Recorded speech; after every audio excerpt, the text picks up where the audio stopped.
Hi everyone, my name is Edwin Lee. In this topic, we will first cover bad and doubtful debts. In the second half of the topic, we will go through accounting for GST. Please go through the learning objectives. Before going through today's topic, let's discuss revision question or case study 5. In this case, the Royal Australian Mint lost more than $1 million in 2016 because of unauthorized payments made by one of the employees. So this case is clearly about misappropriation of cash. And we know that cash is liquid and anonymous in nature. It is easily subject to theft and misappropriation if we do not have good internal control. To prevent the fraudulent cash transfer, you may consider the following mechanisms. First, the company should set the limit for daily transfer. The fact that the former employee could transfer $1 million just in one day, suggesting that the company did not set an upper limit for money transfer. In addition, the company should have required a more senior staff to second approve the transaction if the amount involved is huge.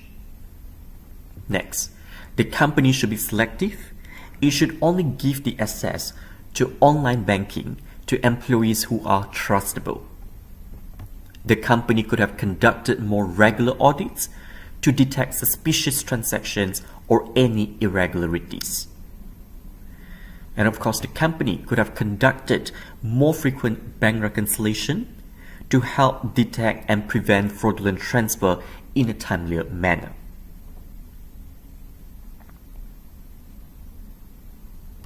Alright, let's go through today's topic. So how do accounts receivable arise? Accounts receivable are assets because they arise from past transactions, which is the provision of goods and services. Because we have provided goods and services, we have earned the revenue and we have contractual rights to receive money from clients. So here we demonstrate some sort of control. And because we will receive cash from clients, there are future economic benefits. It is probable and it can be reliably measured. So accounts receivable actually satisfies the definition and recognition criteria of an asset. There are two types of sales, cash sales and credit sales. And why do we give credit sales? Because we would like to encourage customers to buy our products. Customers always have cash flow constraints. They cannot pay us now, but they can pay us a few weeks, a few months later when they earn revenue and have generated inflows. So credit sales can help companies to reach sales target. The second reason is to withstand competition.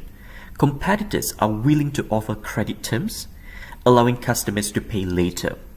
If we do not offer customers with favorable credit terms, we will lose their business. Accounts receivable is an important part of the operating cycle. So as shown in this diagram, when we give credit sales to customers, we provide them goods and services. So we debit accounts receivable, credit sales revenue.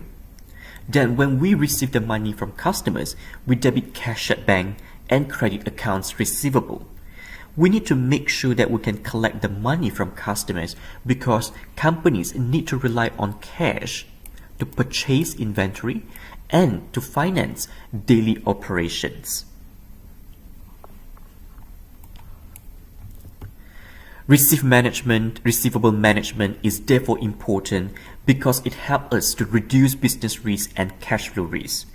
It helps us to make sure that we have enough cash to operate and to meet short-term obligations. If company does not have enough cash and cannot meet the short-term obligations such as loan and interest payments and payments to suppliers, they can be forced to liquidate.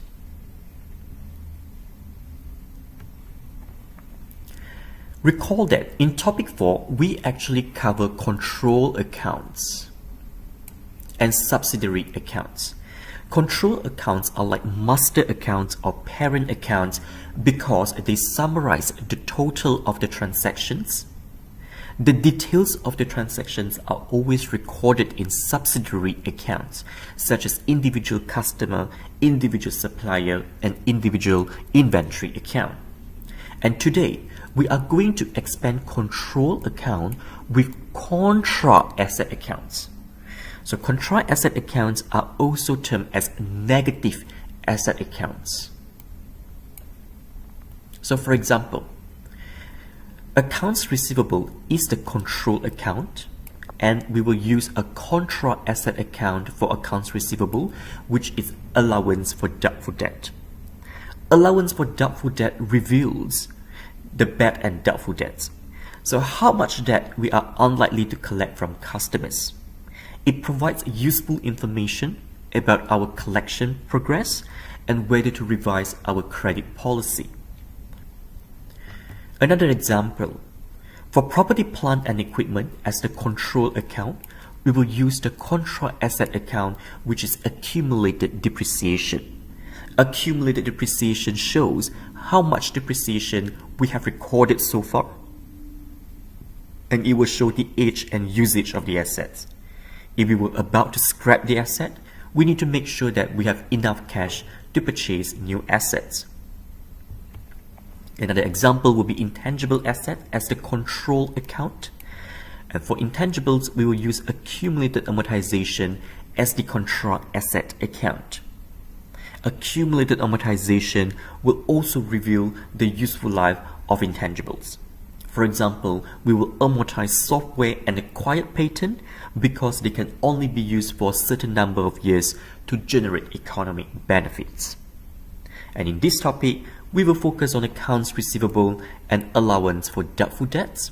We will look at PPE and intangible assets with their respective contra asset accounts, namely accumulated depreciation and accumulated amortization, in the next few topics.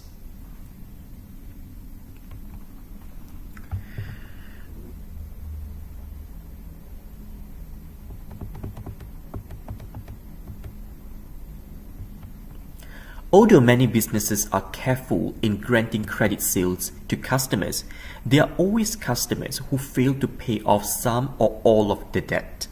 When customers fail to pay the debts, we need to write off as bad debts.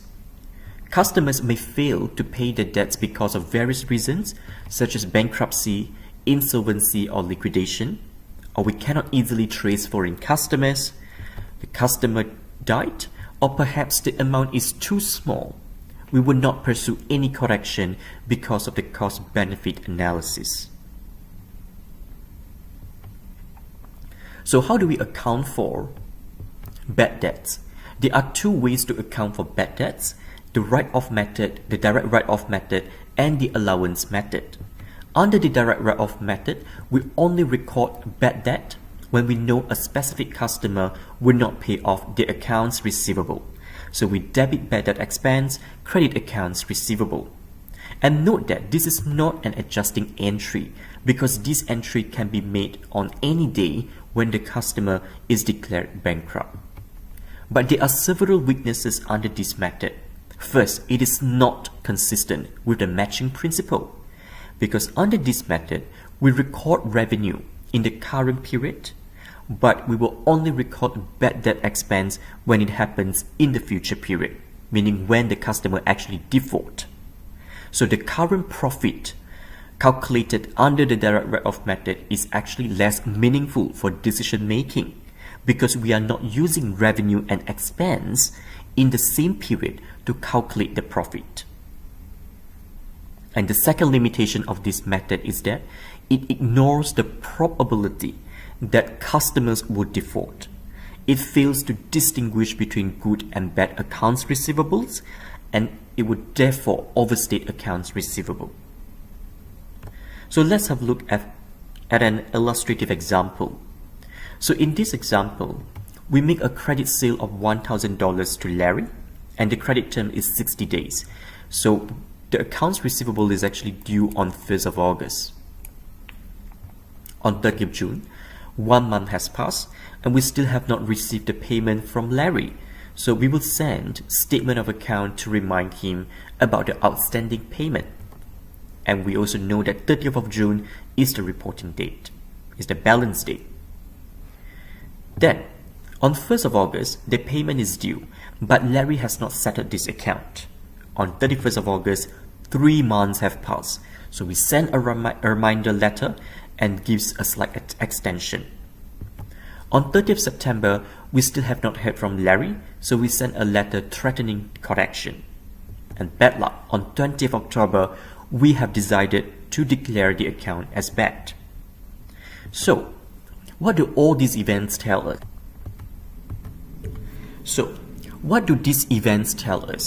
If we look at the timeline, we record the revenue in June and our reporting date is 30th June. So in other words, we actually record the revenue in times T. But under the direct write-off method, bad debt is only expensed in October, which is in the new accounting period. So in other words, we actually record the bad debt expense in the time period T plus 1. So you find that matching principle fails because profit is overstated in the current period because we do not record any bad debt expense until October in the next period, and profit could have been understated in the next period when we write off the bad debt because this bad debt is related to sales that we made in the previous period. So you find that for both periods, profit is distorted, matching principle fails. So a better approach is to look forward and make a prediction. If we estimate that the debt will not be collected in the future, we should recognize the bad debt in the current period. So this will allow us to record revenue and expense in the same period, and the profit figure will be more meaningfully reflect the performance for this period of time. So a better approach to estimate or to account for bad and doubtful debts is the second approach, which is known as the allowance method. The allowance method estimates accounts receivable that are expected to be uncollectible and recognize an expense which is called bad and doubtful debt expense. And we will perform this adjusting entry on balance day, debit bad and doubtful debt expense, credit allowance for doubtful debt, which is a negative asset account. And by estimating the doubtful debts, we will revise our credit policies and we will be mentally prepared that some customers may not be able to repay, so we should diligently chase for collections and avoid giving further credit terms to those customers. And note that when we perform this adjusting entry, none of the customer has default. It is only an estimate. And since this is an estimate, the question is, how do we estimate the figures? There are generally two methods. First, the income statement approach, because we will estimate the allowance as a percentage of credit sales. Alternatively, the balance sheet approach, which is based on aging of outstanding debts. And we will cover these two estimation approach in a while. Later, when we are confirmed that a particular customer default on the payment, we will debit allowance for doubtful debt, credit accounts receivable. This is not an adjusting entry, just a normal entry because it can happen on any day. And for adjusting entry, it must always affect one income statement account and one balance sheet account. But you find that in this entry, it actually affects both balance sheet accounts, and therefore it is not an adjusting entry.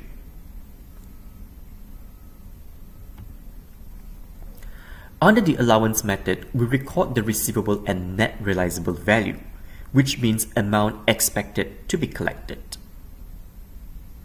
So for example, if we have accounts receivable balance of 85K and one of the client went bankrupt and this client owes us $1,500, we need to estimate 5% of the remaining customers as allowance for doubtful debt.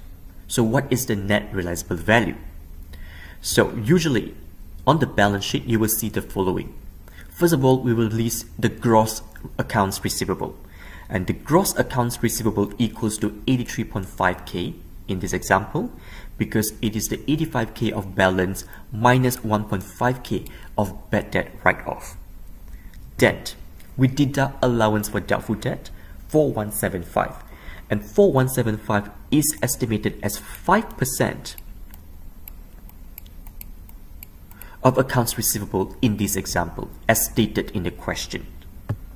And when we deduct the two figures, it will give us the net accounts receivable 79325. And this method is actually preferred in Australia and in many other countries because this method is more consistent with accounting standards and the conceptual framework. Why is that so? First, it is relevant. And why is it relevant? Because receivables are recorded at net realizable values. Because it is recorded at net realizable value, it actually reflects the current value or expected value of the receivables, and therefore it is actually more relevant. It is more forward-looking, if you like. And the second reason is that this method enhances faithful representation because it actually distinguishes between good and bad receivables.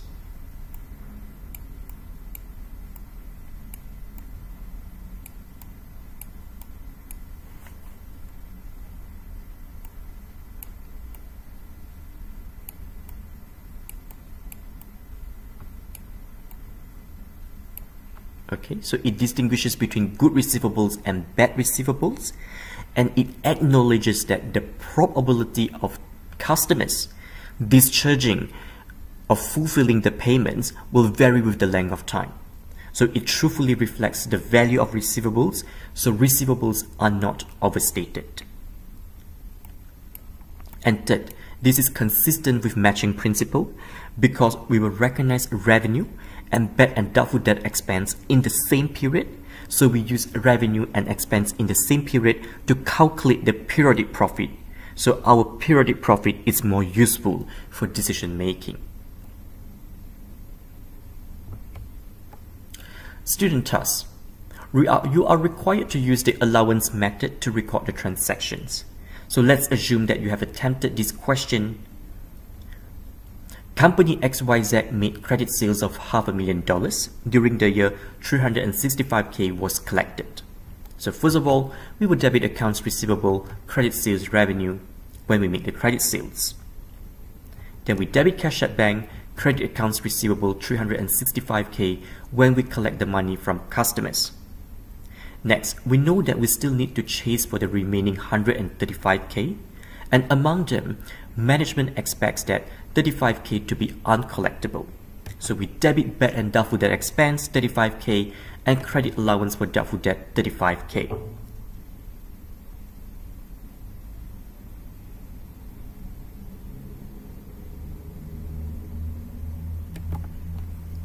A customer who owes us 23k has actually skipped the country. So unfortunately, we need to write off this amount. And to write off under the allowance method, we debit allowance for doubtful debt. And why do we debit allowance for doubtful debt? Because it reduces the allowance that we have previously set. And to reduce contra asset account, we always debit. Then we credit accounts receivable because we are unable to recoup this portion. And the figure is given as 23k. Next, what are the impacts of the above transactions on sales revenue and bad and doubtful debt expense? So sales revenue will have increased by 500k and bad and doubtful debt expense increased by 35k. What is the closing balance at 30th June 2016 for the following items? Cash would have increased by 365k. Accounts receivable will have increased by 112k. This is calculated as 500k of credit sales. So this is from credit sales minus 365k. This is the cash collection and less 23k, which is the bad debt write-off. And finally, allowance for doubtful debt has a balance of 12k, which is calculated as 35k minus, this is the current balance, minus the 23k, which is the bad debt write-off.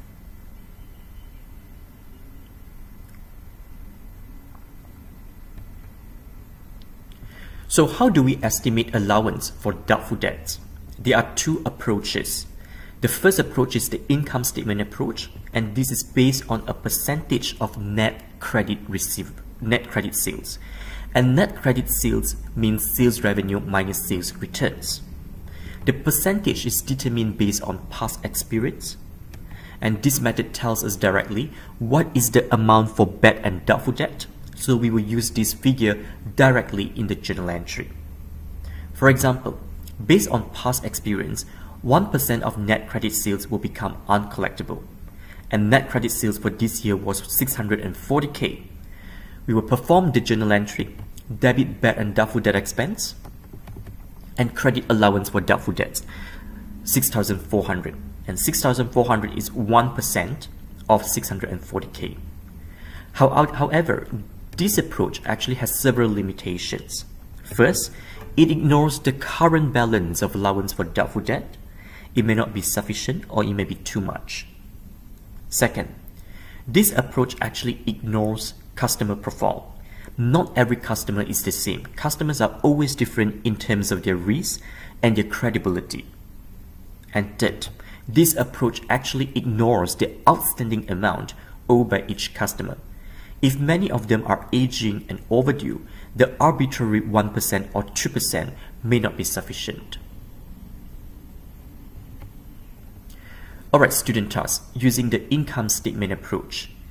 Prepare the adjusting entry at 30th June 2016 for the bad and doubtful debt expense. So past experience shows that bad debts tend to be 2.5% of credit sales, and credit sales for the current year were 468K. The entry will be debit bad and doubtful debt expense, 11.7K, credit allowance for doubtful debts, 11.7K. And 11.7K is 2.5% of 468K.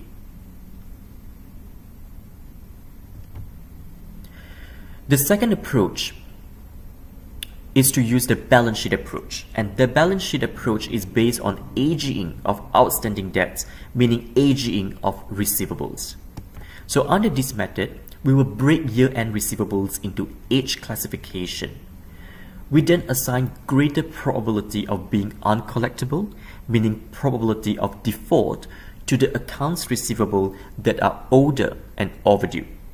The assumption is that if these customers are financially healthy, they will have paid us much earlier.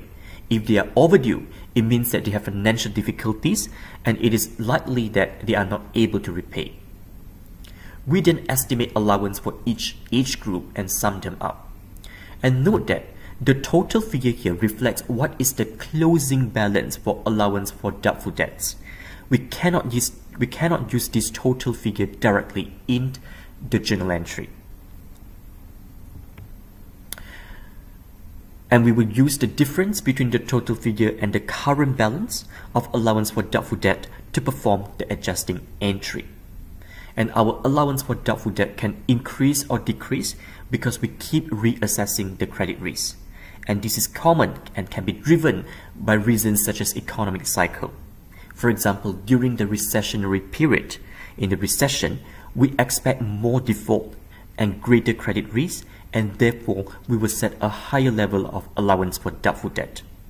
On the other hand, during expansionary period, when the economy is booming, we will expect less default and credit risk, so there should be a lower level of allowance for doubtful debt. So we keep revising our allowance for doubtful debts based on market factors. Okay, let's take a look at an example. In this example, we split age of receivables into several categories: not due, 1 to 30 days due, 31 to 60 days overdue, 61 to 90 days overdue, and over 90 days overdue.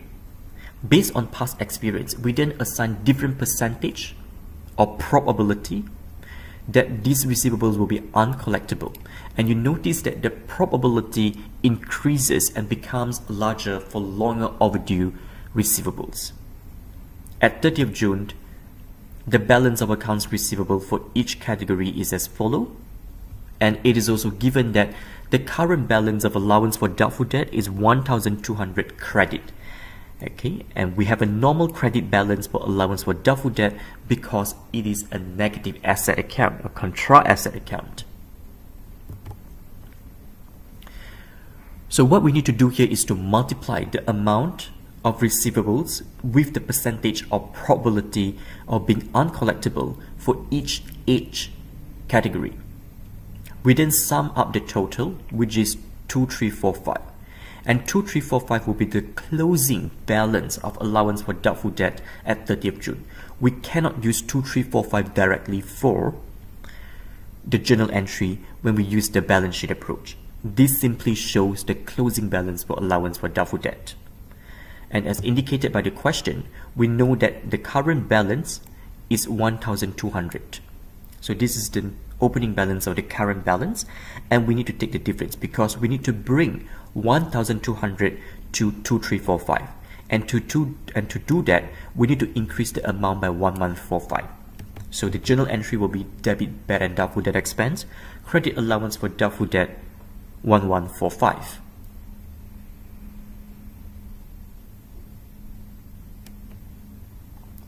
Okay, another student task. Let's assume that you have attempted this question.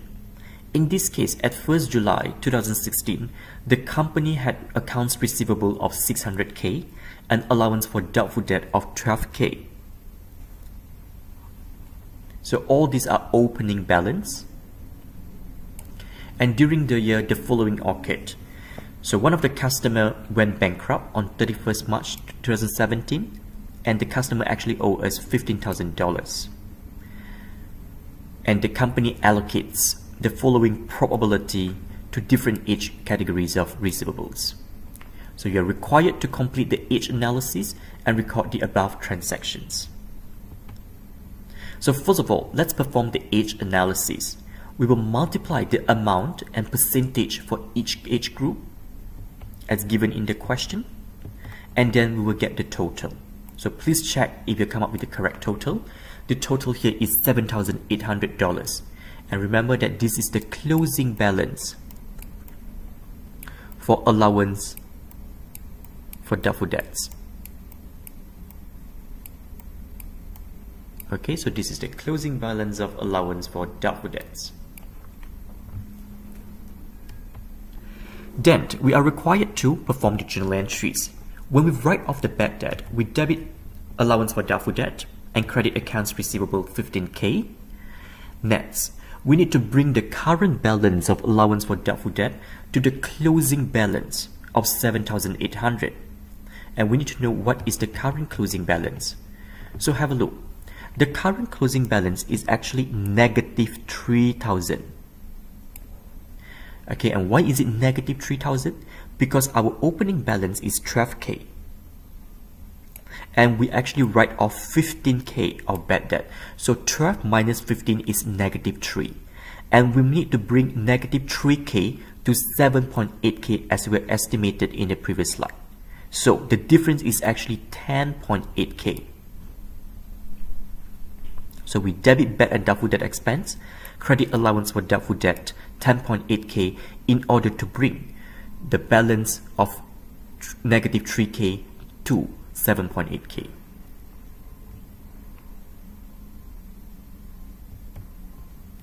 Another student task.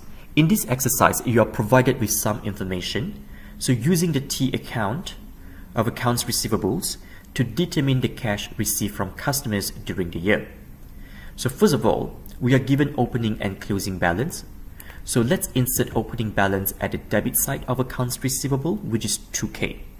And we know that for balancing purpose, we put closing balance at the opposite side, which is 3K. Next, when we make credit sales, we would debit accounts receivable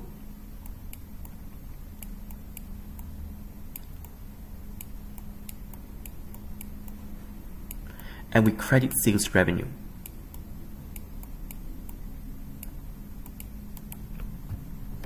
Therefore, at the debit side of accounts receivable, we put $8,000 and we put sales revenue for cross-referencing. Then, when we write off the bad debt, assuming under the allowance method, we will debit allowance for doubtful debt, AFDD,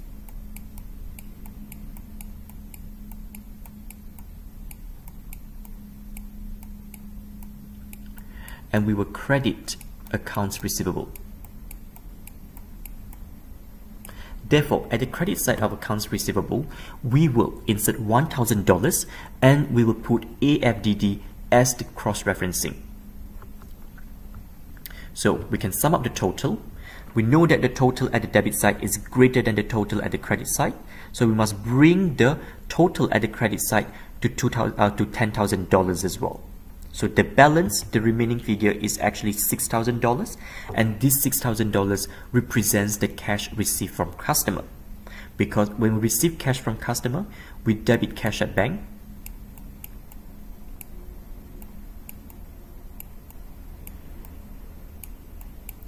we credit accounts receivable.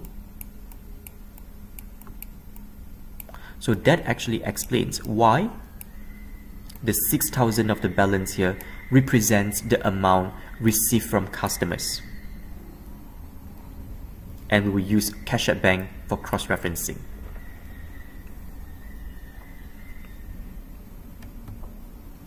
Okay, next, what happens when we recover a bad debt? If we were lucky, some of the debt can actually be recovered. When a company is declared bankrupt, it will go into receivership. Administrator will declare some of the repayment, for example 20 cents in every dollar. So there are two steps involved. First, we reinstate the amount receivable, debit accounts receivable, credit allowance for doubtful debt. And when we receive the money, we debit cash, credit accounts receivable. And note that when we recover the bad debt, bad and doubtful debt expense is never affected. Student task. On 15 July, administrator advised that 10% of $40,000 written off relating to BMY, which is one of the customers, can be repaid as partial payment. So we cannot recoup the whole $40,000, but better than nothing because we can recoup 10% of it.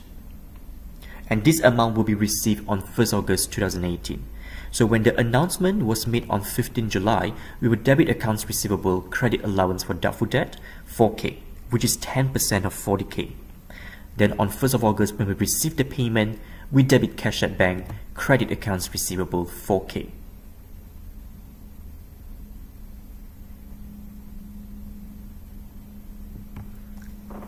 Alright, another student task.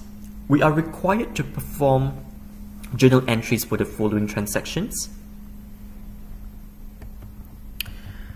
When we make annual sales and credit sales, we would debit cash at bank 117.5K, debit accounts receivable 410K, credit sales revenue 527.5K. And item B, bad debt expense was recorded as 4% of credit sales. So in this example, we actually use the income statement approach, remember? So we use the income statement approach. So we debit bad and doubtful debt expense, credit allowance for doubtful debt, 4% of 410K. That gives us 16.4K. Then at 30th June, the payments of 381K were received from accounts receivable. So we debit cash at bank, credit accounts receivable 381K.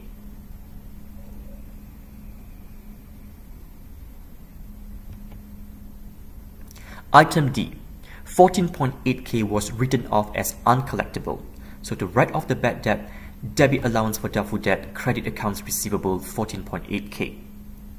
And for item E, management reassessed the allowance for doubtful debt, and as mentioned in the question, the closing balance is actually determined at 7.1K. So we need to determine whether to increase or decrease the allowance for doubtful debt. So we need to do some of the working. So we start with 4350, that is the opening balance given in the question, and during the year we actually increases the provision of 16.4K,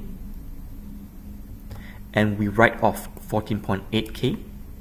So this is from item B, the second one is from item B, and the third one is from item D. So we know that our current balance is 5950 credit, and we need to bring 5950 credit to 7.1k credit as closing. So we need another 1150 credit. So because of that reason, we debit bad and doubtful debt expense, credit allowance for doubtful debt 1150.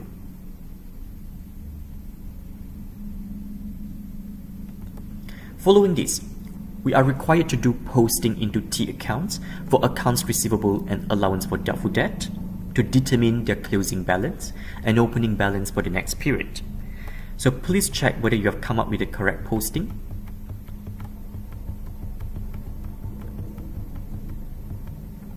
So if your posting are correct, make sure that the opening balance, the closing balance or opening balance for accounts receivable is actually 10.7k. And for allowance for doubtful debt is 7.1k, because we need those two figures for the next part of the question.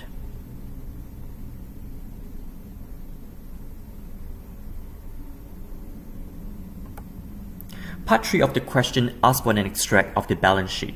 We are required to show the net receivables and doubtful debt allowance as a percentage of accounts receivable.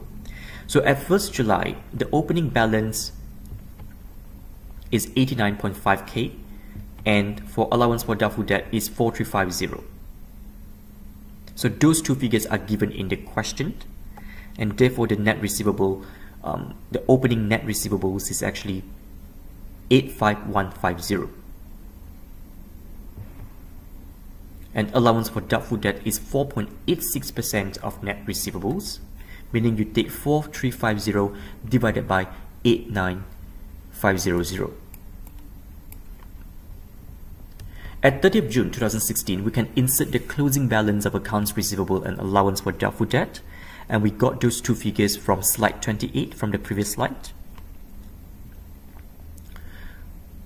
So 103.7k for accounts receivable and 7.1k for allowance for doubtful debts, and the net receivables is 96.6k. And if we divide 7.1k with 103.7k, we get 6.85%. So you find that the percentage has actually increased, and this is worrisome because it suggests that more customers may default, and we need to ask a question: is it because of economy downturn, so customers are slow in paying their debt and have a greater probability of default? Or is it because management simply gives credit to customers? They become so lenient in their credit policies just to boost the sales figure. So we need some investigation here.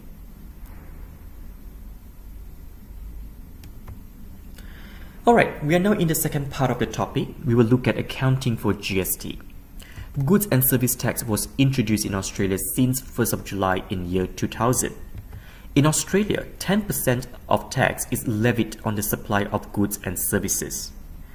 Each business registered for GST with an Australian business number will collect tax on the goods and services it supplies to customers on behalf of the ATO. So it actually acts like a tax agent. So in other words, when the business collects tax from customers,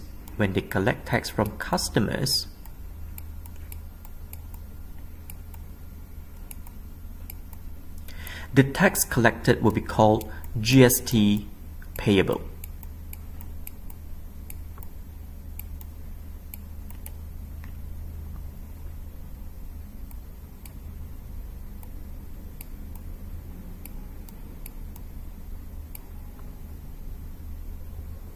So this is actually a liability because it is payable to the ATO.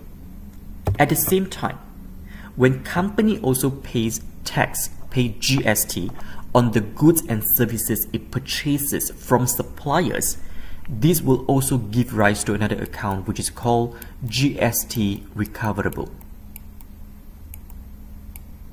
or GST receivable. Okay, so GST recoverable or GST receivable mean the same thing.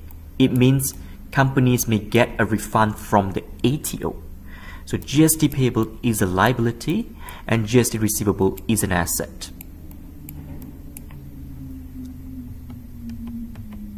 So what happens here is the company will lodge a business activity statement BAS at the end of every quarter or every month to settle the net difference, meaning they will compare GST payable and GST receivable and figure out the net difference. If payable is greater than receivable, meaning if liability is greater than asset, then the company needs to pay ATO with the differential amount. On the other hand, if receivable is greater than payable, meaning asset greater than liability, the company will receive a refund from the ATO for the differential amount.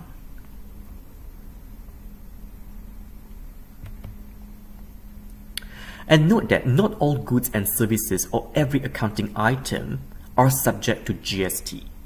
Things that are not affected by GST include essential food, so they must be raw food. That explains why when we eat in the restaurant, the food is always subject to GST because they are cooked.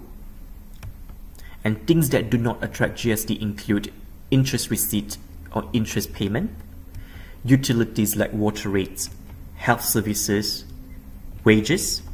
Wages do not attract GST, but wages will attract income tax. That's why we have PAYG. Pay as you go.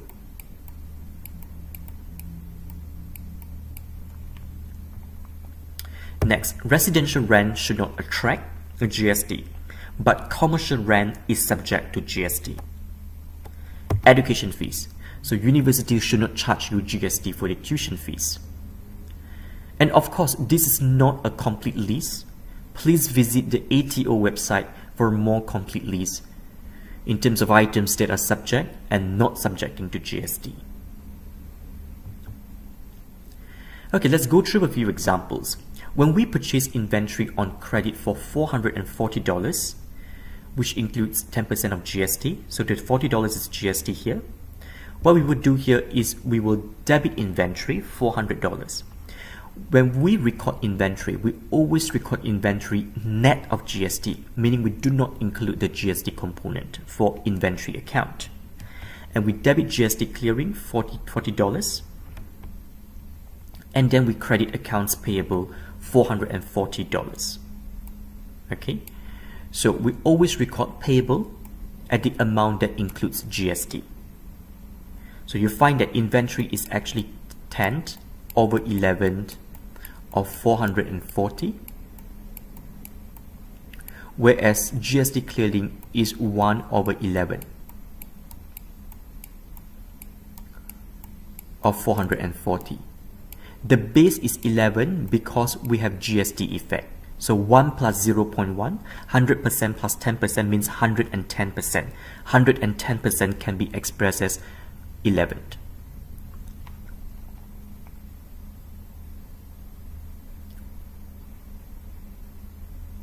Let's have a look at the second example. The retailer sells inventory for cash for $550, including $50 GST. So what will happen here is we debit cash at bank, $550. So when we receive the money, we always receive the amount includes GST. And we credit GST clearing $50. So this is again 1 over 11 of 550. And we credit sales revenue 500. So this is 10 over 11 of 550. And please note that when we record sales revenue, we also record at an amount net of GST, which does not include GST. Okay. And as mentioned earlier, we have GST payable versus GST receivable. If we debit GST clearing, it means that we have GST recoverable or GST receivable. On the other hand, if we credit GST clearing, it means that we have GST payable. And we know that GST receivable is an asset because we will get this refund from ATO, whereas GST payable is a liability because we need to pay this amount to the ATO. But when we settle the GST, we do not do two transactions. We will settle by the net difference. And therefore, let's assume that in this example, there are no other transactions. Are we going to pay to the ATO, or will we get a refund from the ATO? We find that the GST receivable, $40, is less than GST payable, $50. So in other words, when GST payable is larger, we need to pay the ATO.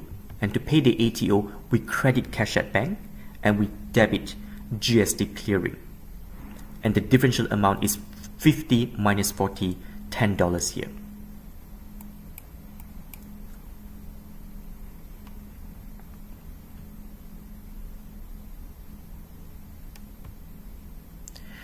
So this diagram actually shows who ultimately pays for the GST. Let's say the manufacturer sells to the retailer $1,000 of goods plus GST. So when you see the word $1,000 plus GST, it means $1,000 has not included GST. After including GST, the total figure is $1,100. So in this case, manufacturer is the seller. So it has GST payable of $100. Okay, and of course, manufacturer collects the $100 GST from retailer.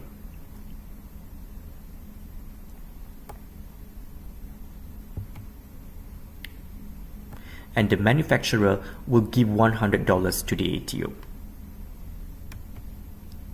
Then, once the retailer gets the inventory, gets the goods, it will sell the the stocks to individual customer.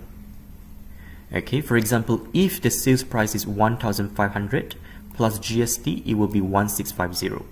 So what happens here is the retailer has become the seller now. It will have a GST payable of $150. But note that because previously it has actually paid the manufacturer $100 of GST, and this $100 of GST is actually refundable from a retailer's viewpoint. Therefore, the retailer only needs to pay the ATO $50, which is the differential amount. So retailer will collect $150 GST from customer, but they will only pay $50 to the ATO.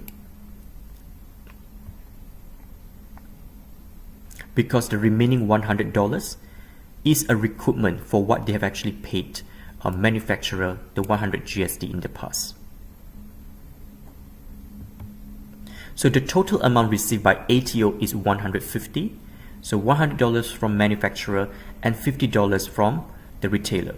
But ultimately you find that this amount is actually borne by the customer because the customer pays $150 of GST. So which actually covers the $100 and $50 paid to the ATO by the manufacturer and the retailer.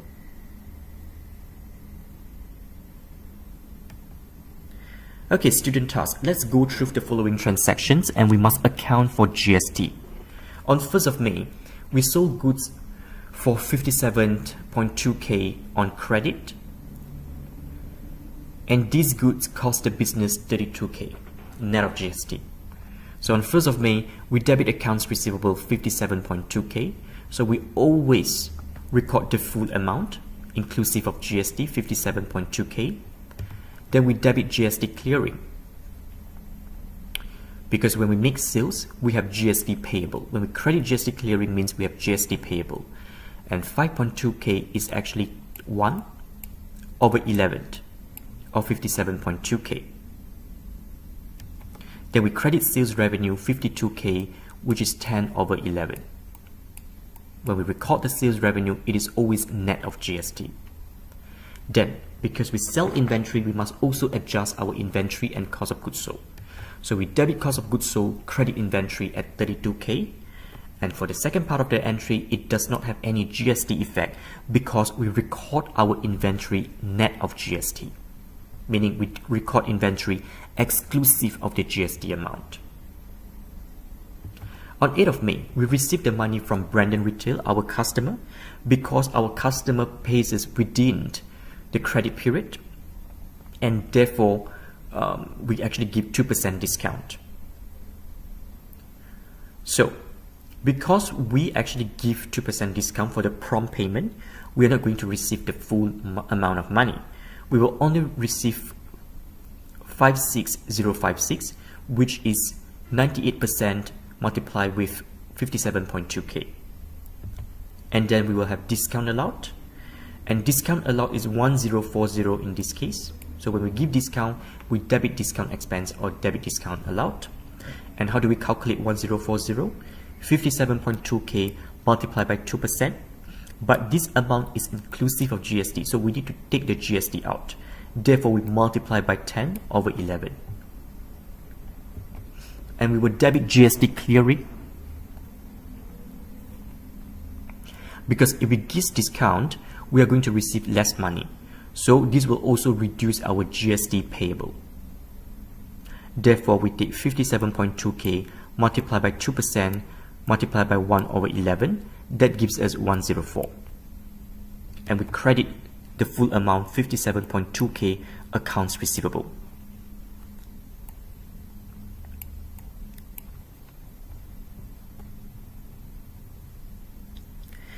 Then on 9th of May, we need to write off accounts receivable of 22k as bad debt, and the 22k actually includes GST.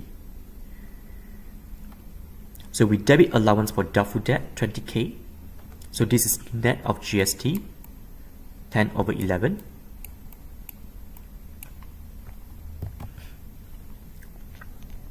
And we debit GST clearing, which is 1 over 11. And we credit accounts receivable the full amount, 22k.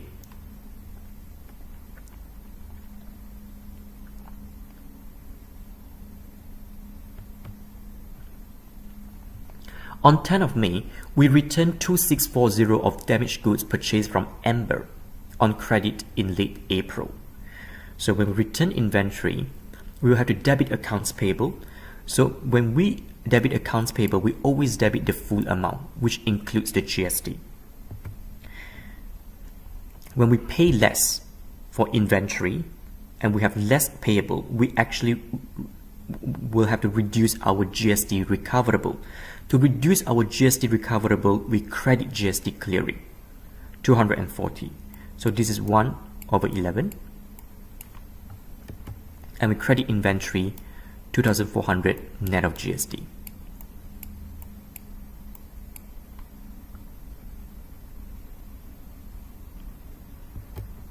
Then on 11 May, we purchased inventory from another supplier, 66k on credit, inclusive of GST.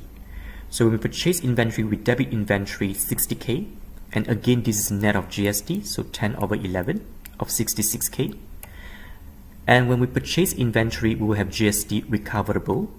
So we debit GST clearing 6k, which is 1 over 11. And we will credit accounts payable 66k, which is the full amount. So you find that for receivable and payable, we always record it at the amount which includes the GST. Then on 15th May, we paid the amount owing to Ben Limited. And because the credit terms is 1/10, if we pay within 10 days, we get 1% discount, and therefore we will get discount in this case. So to settle accounts payable, we debit accounts payable 66k, which is the full amount. We credit discount revenue because we get 1% discount. So 66k multiplied by 1%, but this amount is inclusive of GST, so we need to take the GST out. So we multiply by 10 over 11, that gives us 600. And then we credit GST clearing, so 66k of 1%, so this is for the discount revenue, and multiply by 1 over 11, that gives us $60. And we credit cash at bank, which is 99% of 66k. Next, we purchase computer for 2640 GST inclusive on credit. So when we purchase computer, we debit computer, but we can only record the asset net of GST. So 10 over 11, 2,400. And we debit GST clearing, because when we purchase something and we use it, we can actually claim for GST refund. So 1/11, 240, and we credit accounts payable the full amount at 2640.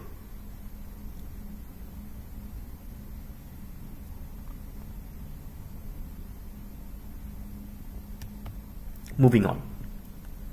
And you find that none of the items on this slide actually has GST, because there is no GST effect for items happens on May 16 to May 20. Therefore, we do not have to account for GST. So very easy transactions. On May 16, when we issue share capital, we debit cash at bank, credit share capital 600K.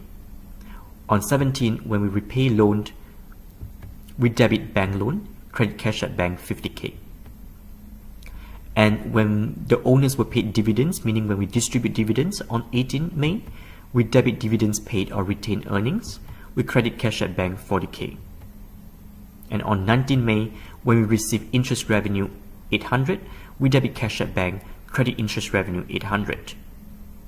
And when we pay wages, including on 1000 PAYG, we debit wages expense 4000, credit PAYG 1000, because this is the tax, the income tax that we withhold on behalf of the employees that we made payable to the ATO, but this is not a GST. And we credit cash at bank $3,000. Okay, so none of the transaction on this slide has GST effect. Moving on May 21st, we actually make cash sales to customer 3750 plus GST. When you see the word plus GST, it means 3750 has not included GST. So you must add GST amount later. And these goods cost the business $1,300 net of GST. So on 21st May, because we actually make a cash sales, we will receive the full amount of money by customers today. So we debit cash at bank, but it is 4125.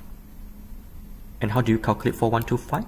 You take 3750